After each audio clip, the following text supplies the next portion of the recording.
बिस्मिल्लाहिर्रहमानिर्रहीम। शुरू अल्लाह के नाम से जो बड़ा मेहरबान निहायत रहम वाला है।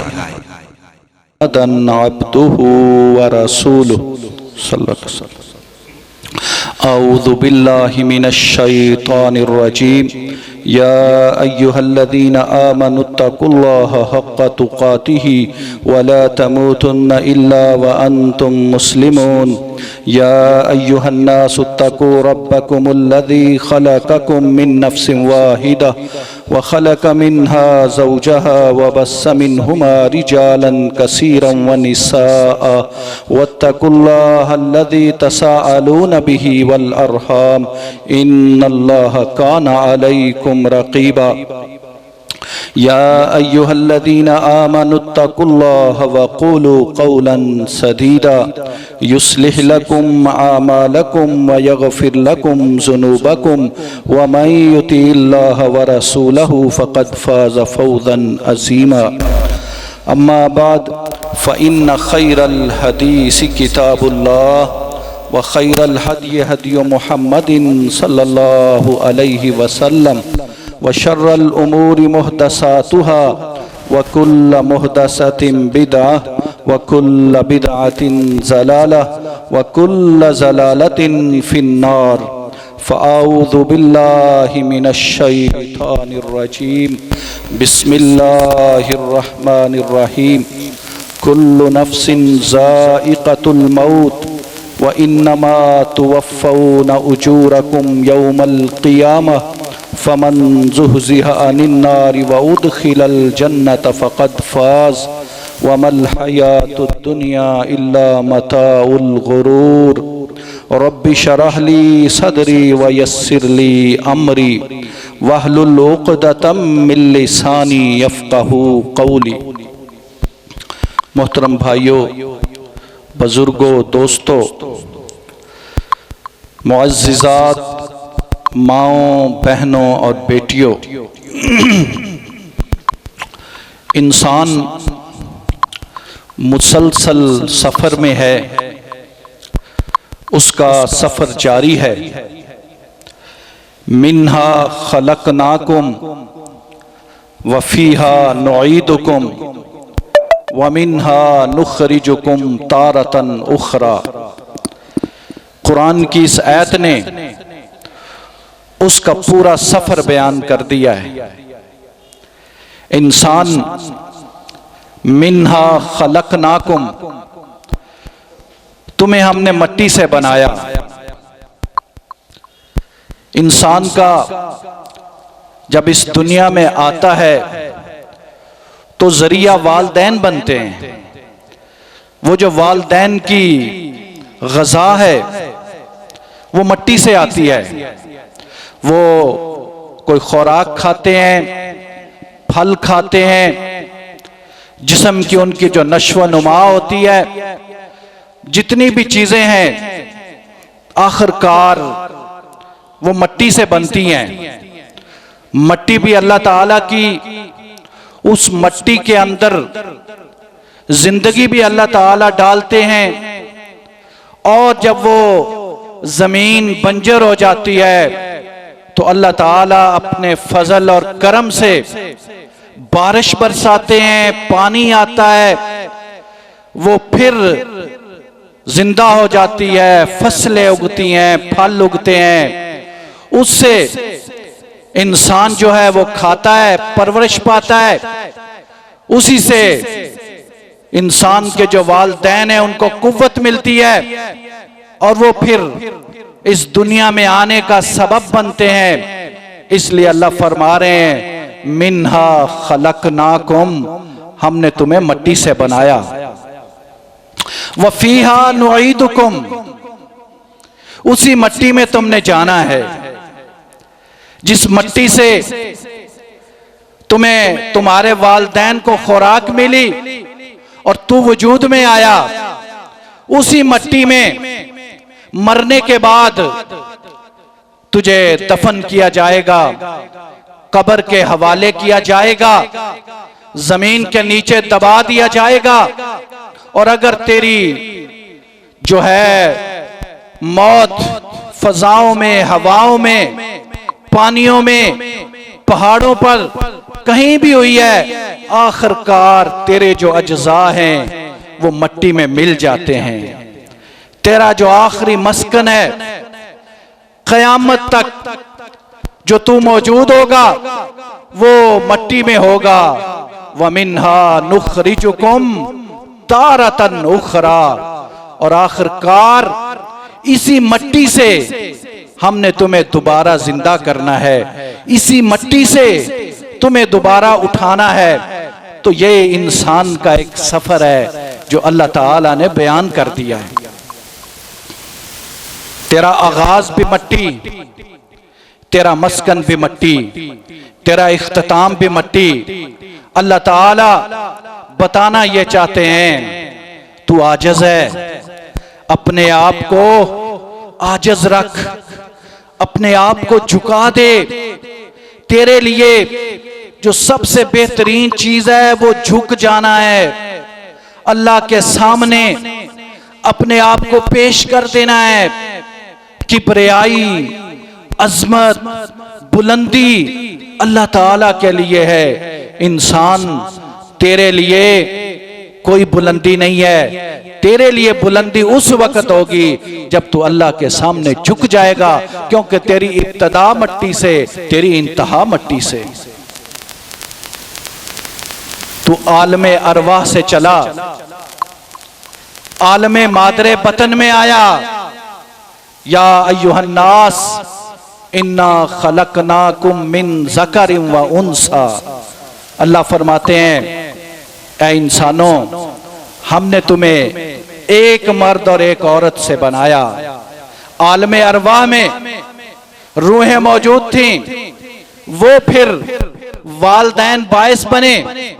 तू आलमे मादरे बतन में आया, आलमे मादरे बतन से तू आलमे दुनिया में आया। वलकद खलकनल इंसाना मिन सुलालतिम मिन तीन सुम्मा जअलनाहु नुतफतन फी करारिम मकीन सुम्मा खलकनन नुतफत अलकतन फखलकनल अलकत मुज़गतन फखलकनल मुज़गत इज़ामन फकसौनल इज़ाम लहमा सुम्मा अंशअनाहु खल्कन आखर फतबारकल्लाहु अहसनुल खालिकीन। अल्लाह ताला ने सूरत मोमिनून में 3 आयात में माँ के पेट के अंदर जो तू बना है ना, अल्लाह ने बयान कर दिया। तुझे मट्टी से बनाया, मट्टी से नुतफा बना, नुतफा से फिर अल्लाह ताला ने वो जो मराहिल हैं वो बयान कर दिए। तू आलमे अरवाह से आलमे मादरे बतन में आया, और फिर आलमे मादरे बतन से तू आलमे दुनिया में आ गया। और आलमे दुनिया से तू कहां जाएगा? तू जाएगा आलमे बरज़ख में। सबब क्या बनेगा? मौत। कुल्लु नफ्सिन ज़ाइक़तुल मौत, हर नफ्स ने मौत का जायका चखना है। आलमे बरज़ख से तू कहां जाएगा? आलमे आखिरत में जाएगा। इन्नहुम यरौनहु बईदा व नराहु करीबा।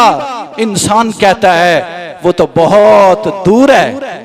क़यामत के बारे में इंसान कहता है इन्नहुम यरौनहु बईदा, अल्लाह कहते हैं व नराहु करीबा, हम उसे नजदीक देखते हैं।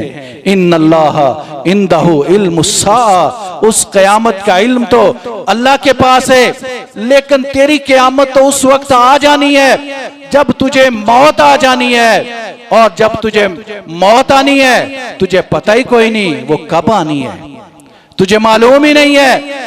तो आलमे बरज़ख से तू आलमे आखिरत में गया, अल्लाह के सामने खड़ा हुआ। वहां पर तेरे जो है जो तूने अमाल किए उसका पूरा पूरा बदला तुम्हें मिल जाएगा।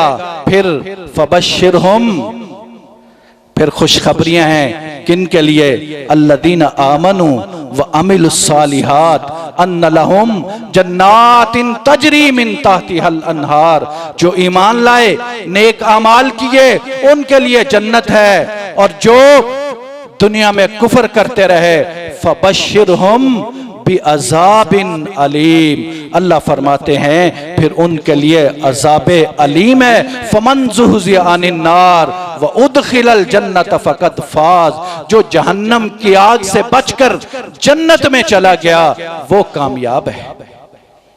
इंसान, ये तेरा सफर है जो मैंने तेरे सामने रखा है। मिन्हा खलकनाकुम व फीहा नुईदुकुम व मिन्हा नुखरिजुकुम तारतन उखरा। कुरान की ये बड़ी जामे आयत। मट्टी से तू पैदा हुआ, मट्टी में तूने जाना है, मट्टी से तूने उठना है। तो तज़किरा हम कर रहे हैं इसी मौत का। बात हमने यहां पे खत्म की थी कि हर नफ्स को मौत आनी है।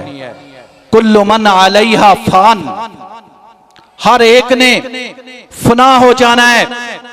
तो जब हमें पता है हमने फना हो जाना है तो हमारी तैयारी कितनी है?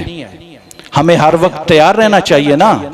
या अय्युहल्लज़ीना आमनुत्तकुल्लाहा हक्का तुकातिही वला तमूतुन्ना इल्ला व अंतुम मुस्लिमून।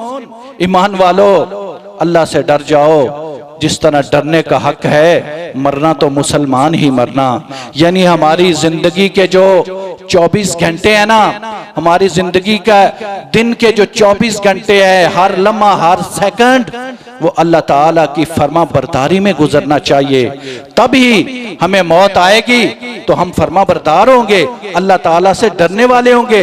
या अय्युहल्लज़ीना आमनुत्तकुल्लाह वल तंजुर नफ्सुम मा कद्दमत लिगद वत्तकुल्लाह इन्नल्लाह खबीरुम बिमा तामलून। ईमान वालो, तुम में से हर एक देखे उसने कल क़यामत की क्या तैयारी की है, क्या अमाल किए हैं। अल्लाह से डर जाओ और उसकी तैयारी कर लो।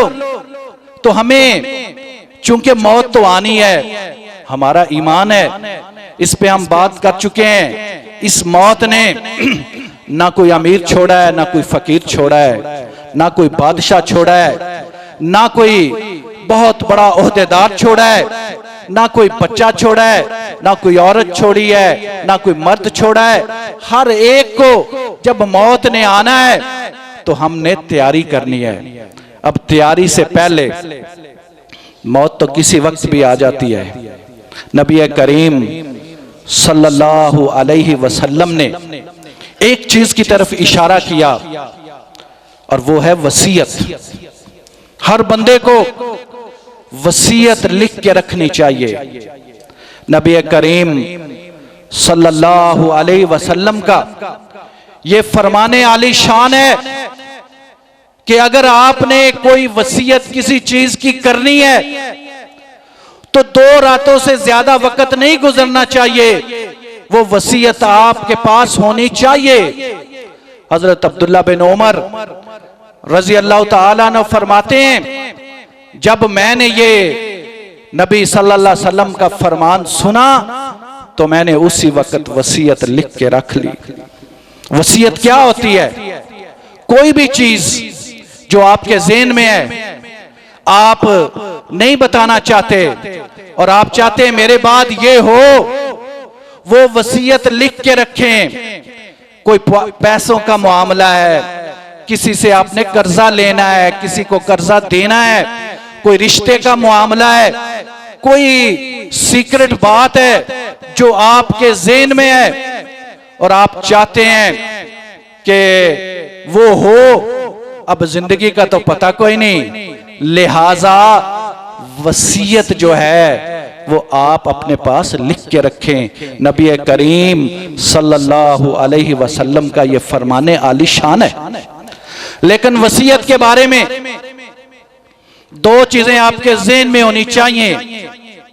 पहली बात तो ये, वसीयत आप वरासत के बारे में नहीं दे सकते।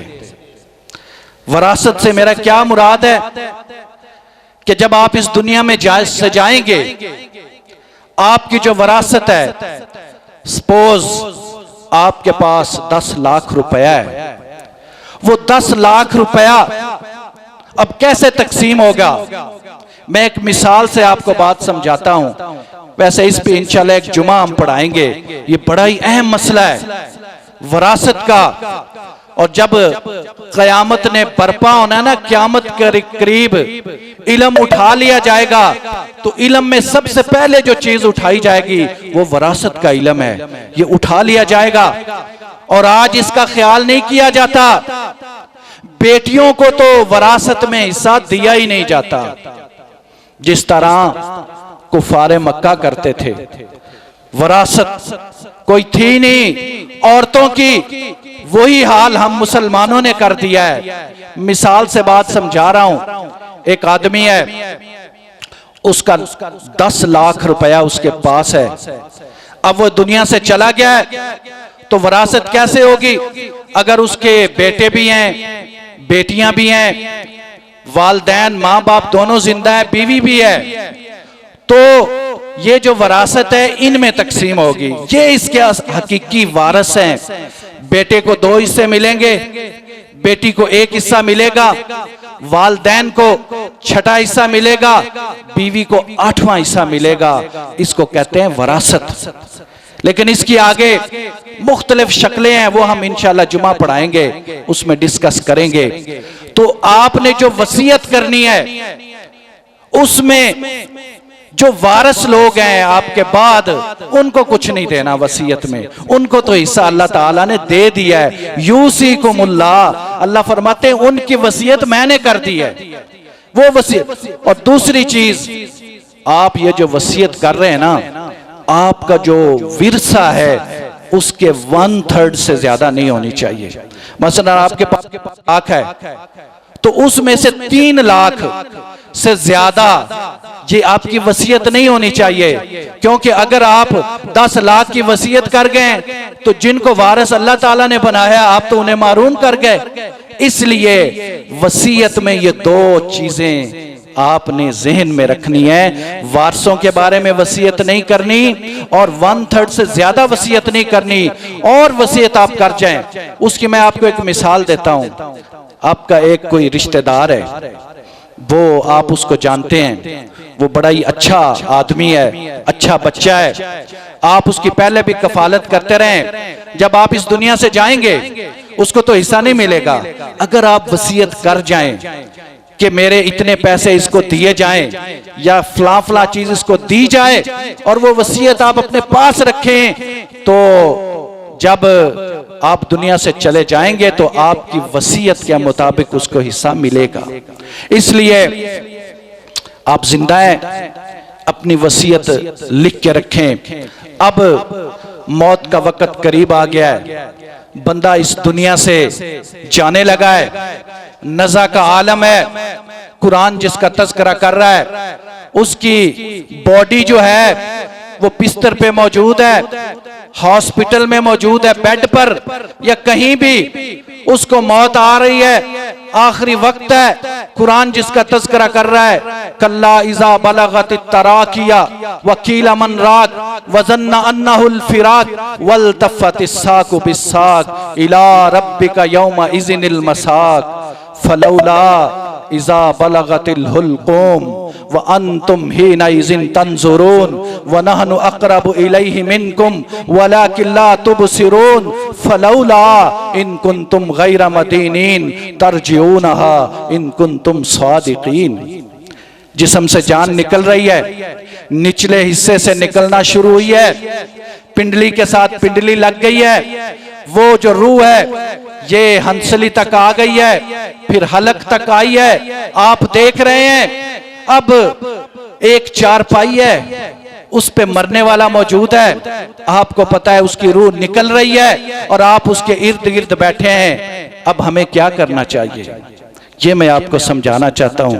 हमें क्या करना चाहिए, नबी करीम सल्लल्लाहु अलैहि वसल्लम ने इसकी भी तालीमात दी हैं। इसलिए कहते हैं इस्लाम एक मुकम्मल दीन है। इस्लाम ने हर चीज का अहाता किया है। जिंदगी का कोई पहलू ऐसा नहीं जिसके बारे में इस्लाम ने रहनुमाई ना दी हो, नबी करीम सल्लल्लाहु अलैहि वसल्लम ने उसको एड्रेस ना किया हो। बंदा इस दुनिया से जा रहा है, उसके पास जो इर्द गिर्द बैठे हैं, चाह जाए कि आप डिस्कस करें कि इतनी इसको तकलीफ आई है, इसको तो ये मसला हो गया है, इसको फलां डॉक्टर के पास जाना चाहिए था, जिसका कुरान भी तस्करा कर रहा है ना कि ले आओ अब हकीमों को, ले आओ डॉक्टरों को, ले आओ दम दरूद करने वालों को, वो बचा ले इसको। और तुम सारे देख रहे हो, तुम्हारे सामने इसकी जान निकल रही है। फलौला इन कुंतुम गैर मदीनीन तर्जिऊना, इसको वापस क्यों नहीं लाते इन कुंतुम सादिकीन, अगर तुम सच्चे हो। तो ये बातें करने की बजाय ना नबी करीम सल्लल्लाहु अलैहि वसल्लम ने फरमाया, जो लोग करीब बैठे होते ना वो क्या करें, वो ऊंची आवाज में ला इलाहा इल्लल्लाह पढ़ा करें, ला इलाहा इल्लल्लाह पढ़ें, ताकि आप जो पढ़ रहे हैं उसको मरने वाला सुने, सुनने के बाद वो भी उसको पढ़ ले। आप पढ़ेंगे, उसके कानों तक आवाज जाएगी, तो हो सकता है वो भी ला इलाहा इल्लल्लाह पढ़ ले। नबी करीम सल्लल्लाहु अलैहि वसल्लम ने फरमाया, उस वक्त आप जो बातें कर रहे होते हैं, जिस तरह की भी बातें कर रहे होते हैं, फरिश्ते उस पर आमीन कह रहे होते हैं। फरिश्ते वहां मौजूद होते हैं। वो बड़ा नादर मौका होता है, आपका रिश्तेदार, आपका वालिद, आपका बेटा, आपका दोस्त इस दुनिया से जा रहा है, तो जाते हुए उस पर ये एहसान करें, ला इलाहा इल्लल्लाह कहें, ताकि आप ला इलाहा इल्लल्लाह कहेंगे, वो भी हो सकता है ला इलाहा इल्लल्लाह कह दे। और नबी करीम सल्लल्लाहु अलैहि वसल्लम ने इरशाद फरमाया, जिसका आखिरी कलमा ला इलाहा इल्लल्लाह हो गया, वो जन्नत में चला गया। और आपके इस तरह कहने से, ला इलाहा इल्लल्लाह कहने से हो सकता है वो ला इलाहा इल्लल्लाह पढ़ दे। ये तो नसीबों की बात होती है। हमने कितनी मौतें देखी हैं कि बंदा मस्जिद में आता है, मस्जिद में आके फौत हो जाता है, बंदा सजदे में जाता है, सजदे में उसकी जान निकल जाती है। इमाम साहब, खतीब साहब खुतबा दे रहे हैं जुमे का, जुमे में उसकी जान निकल गई। मैं अपने एक रिश्तेदार को जानता हूं, वो ईशा की नमाज के लिए घर से वजू करके आया है, एक पांव उसका मस्जिद के अंदर है, दूसरा बाहर है, उसकी जान निकल गई। कितनी काबिले रश्क है ये जान, ये मौत। और कई लोग आप जानते हैं ऐसे भी हैं, शराब पीते हुए जान निकल गई, कंसर्ट कर रहे हैं, गाना गा रहे हैं, गाना गाते हुए जान निकल गई। जिस तरह जान निकलती है उसी तरह उठाया जाएगा। अगर कलमा पढ़ते हुए जान निकली है तो कलमा पढ़ते हुए उसको उठाया जाएगा। और अगर गाना गाते हुए जान निकली है तो गाना गाते हुए उठाया जाएगा। इसलिए मौत जो है, दुआ करें अल्लाह ताला मौत भी बेहतरीन दे, अच्छी हालत में दे, ईमान की हालत में दे। इंसान को पता नहीं है, सारी जिंदगी अमल करता रहे और आखिरत कैसे हो। इसलिए अल्लाह ताला से हर वक्त दुआ करनी चाहिए, या अल्लाह जब मेरा खात्मा हो, दुनिया में जब तक तू जिंदा रखे तो ईमान की हालत में जिंदा रख, और जब खात्मा हो तो ईमान की हालत में हो और आखिरी कलमा ला इलाहा इल्लल्लाह हो। हजरत हराम बिन मलहान, कुछ आपको मौतें ना दिखाऊं हजरत सहाबा इकराम की रिजवानुल्लाह अलैहिम अजमाइन, कैसे वो इस दुनिया से गए। हजरत हराम बिन मलहान ये दावत देने गए हैं, आमिर बिन तुफैल बादशाह है, उसका दरबार लगा हुआ है। उसके दरबार में हराम बिन मलहान, नबी का गुलाम, नबी का पैगाम ले जाने वाला, ये जाता है, दावत इल्लल्लाह देता है, पीछे से आके नेजा लगता है, कमर से गुजर कर आगे सीने से गुजर जाता है, खून का फव्वारा निकलता है। हजरत हराम बिन मल्हान क्या कहते हैं, अल्लाह की कसम मैं कामयाब हो गया, काश हमें भी इस तरह की मौत नसीब हो जाए।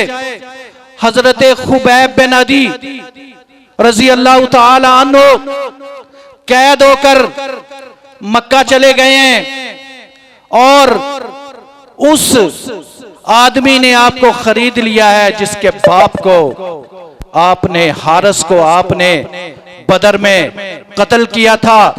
आज उसके बेटे ने आपको खरीद लिया है।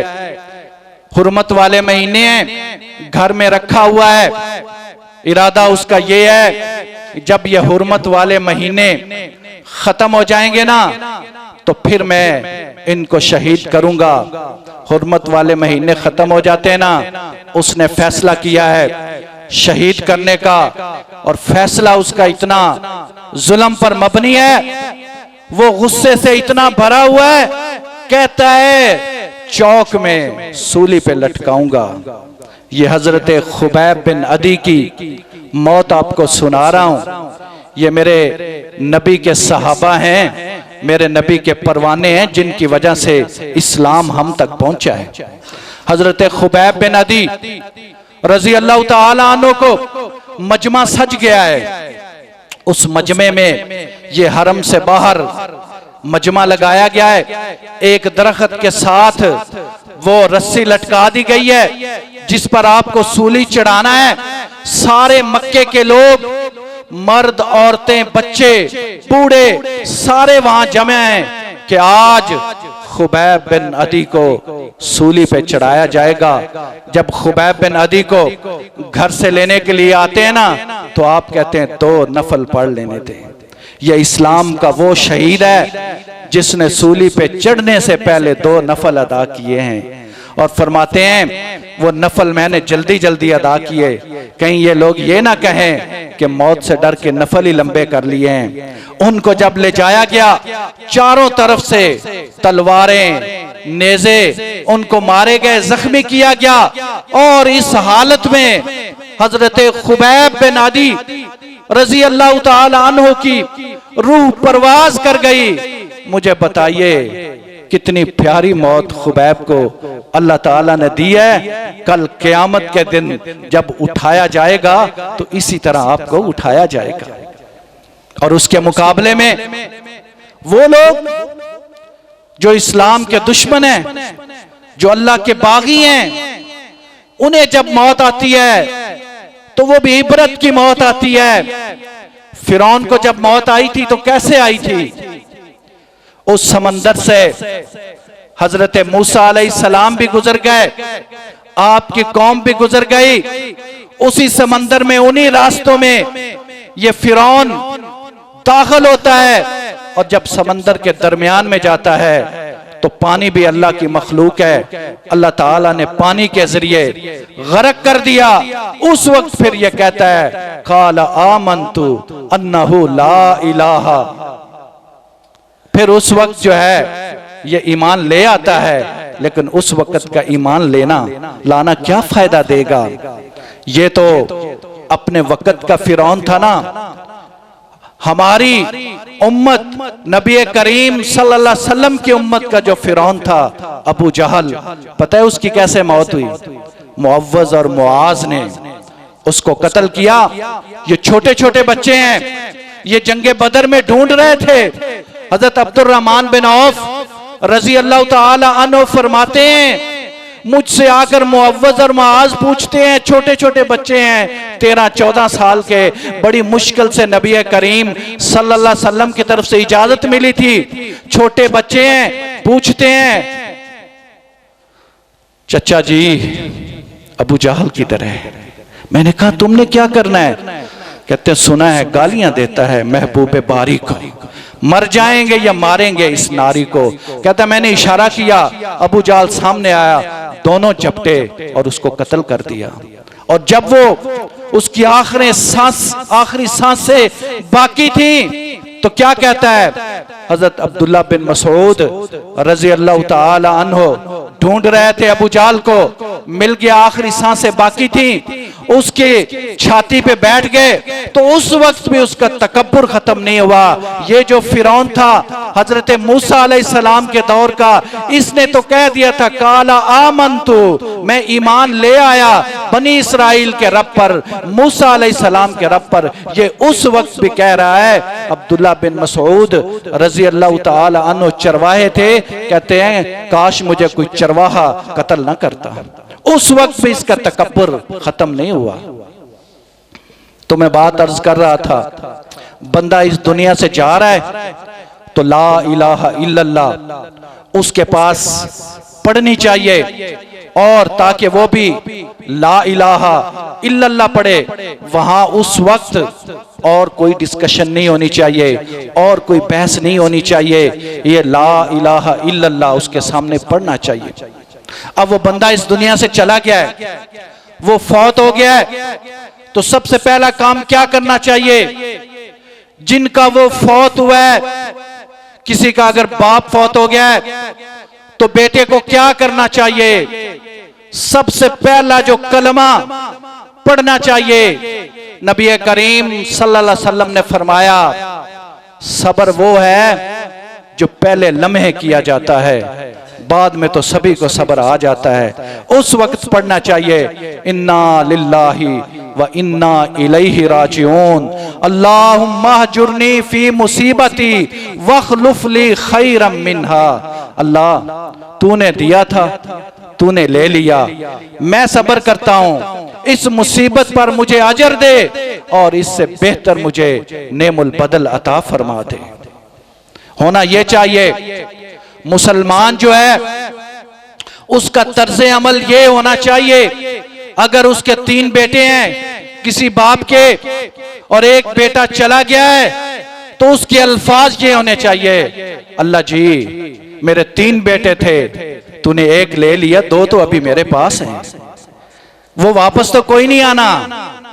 आप शोर भी कर लें, वावेला भी कर लें, मातम भी कर लें, शिकायत भी कर लें, मैं फलां जगह ले जाता, मैं इस तरह कर लेता, इसका सही इलाज नहीं हो सका, वो सुबह सुबह घर से निकला है, एक्सीडेंट हो गया है मोटरसाइकिल पे, बंदा सोचता है काश मैं उसे ना भेजता। इस्लाम में काश नहीं है, उसकी तकदीर में यही था, हो गया है, तकदीर पर सब्र करो, वो वापस उसने नहीं आना, तुम सब्र करोगे अल्लाह तुम्हें अजर अता कर देगा।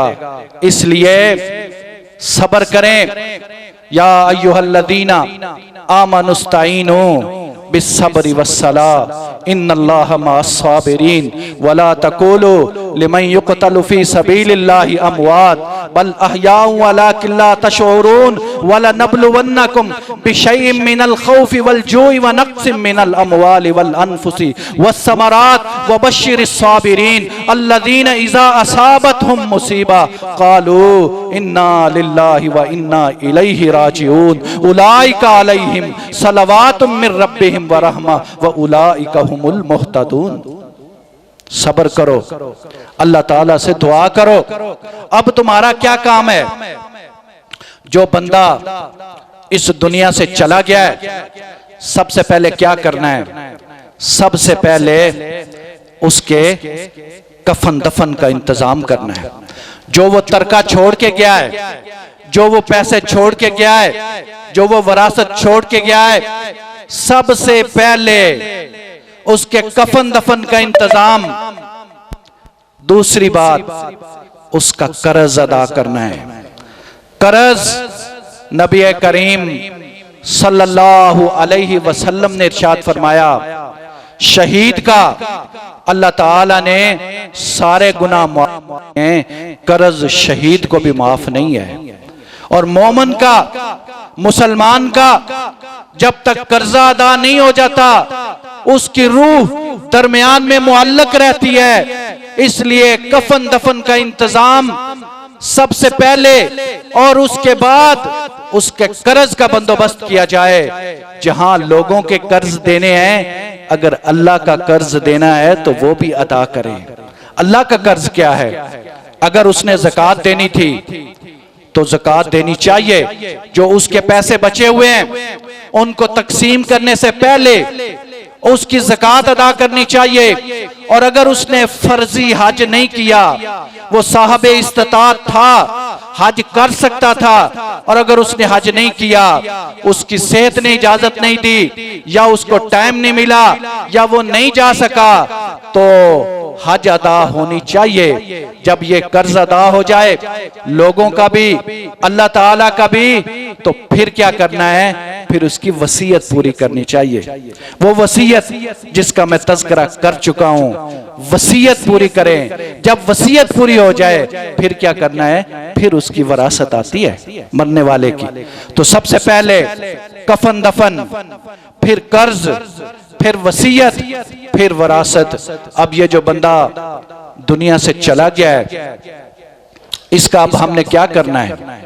इसका गुस्ल देना है, इसको कफन देना है, जनाजा पढ़ना है, इसको कब्रिस्तान ले जाना है, वहां पर दफनाना है। इंशाअल्लाह अगले जुमे में इस पे बात करेंगे। व आखिर दावाना अनिल हम्दुलिल्लाहि रब्बिल आलमीन।